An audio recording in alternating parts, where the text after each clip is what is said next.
Fred, masyado ba nating minamadali ang lahat? Lagi mo sinasabi yan eh. Pero ako,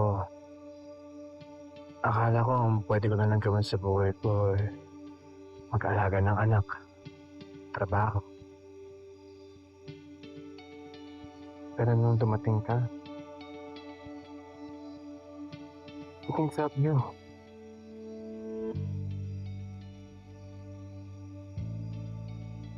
Kaya bakit ko aaksayin yung panahon ko kung I can spend all these moments with you?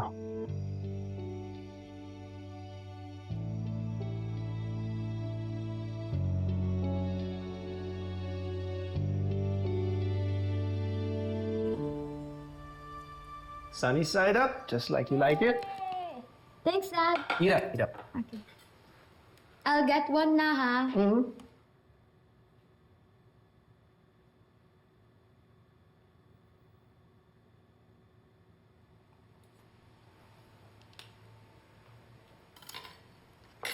Baby.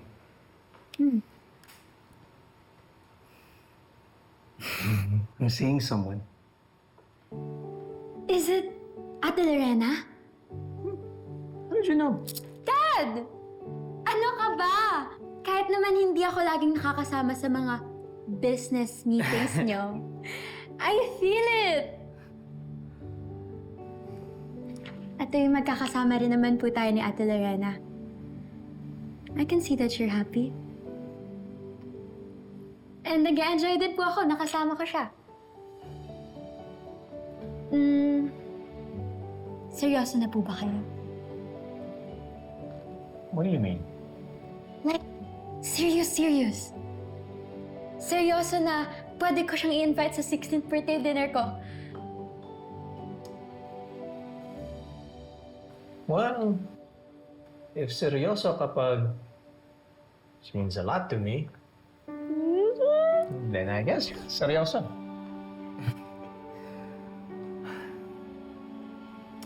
Grabe, Amber. You know, I haven't felt like this since after... Well, as long as you're happy, Dad. Basta, wag mong sasaktan yung new bestie ko, si Ate Lorena. Naku, Dad, pag sinaktan mo talaga si Ate Lorena. Opo, ma'am. I won't. Okay? Promise? I promise. Okay. Okay, let's go eat. Ma'am! So how was your business meeting? Tell me about it! Uy, Ronnie, wait nga lang. Bakit ba natin sinusundan si boss? Gusto kong makita yung cheap-ass Lorena na may audacity na i-flirt yung boss mo.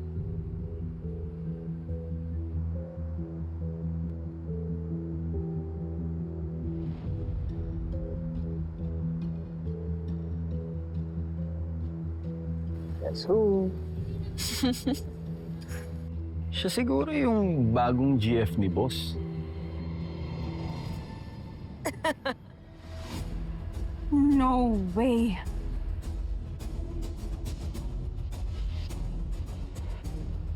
Kilala ko siya. And who the hell are you? Siya si Lorena, our new mate. Inutusan ka ba ni Amar para sundan ako? Sabihin mo, magkita kami ng pinsan ko. Kasi kapag iba yung sinundan mo, you're dead. Ay! Gusto mong ahasin yung asawa ko! Huwag mo siyang sasaktan! Wala ka ng lugar sa pamamahay na ito. Alis ka at hindi ka na babalik dito. Really? Sino? Yun yung Lorena ng dating maid namin. Tita Lorena! That manipulative, social climbing snake! So, I'll see you po on my 16th birthday celebration? Oo naman. Kung okay lang sa daddy mo. Yay! Dad, let's go na. Baka ma-traffic pa po tayo. See you, Tita Lorena. See you soon. Mwah. Bye-bye. Bye. Let's go, Dad. Narinig mo yan? Na-promote ka na. Tita Lorena na. Baka next time, Mahal. Uy, malis ka na nga. Baka kung ano pang matawag ko sa'yo. Sige, alis na ako. Pero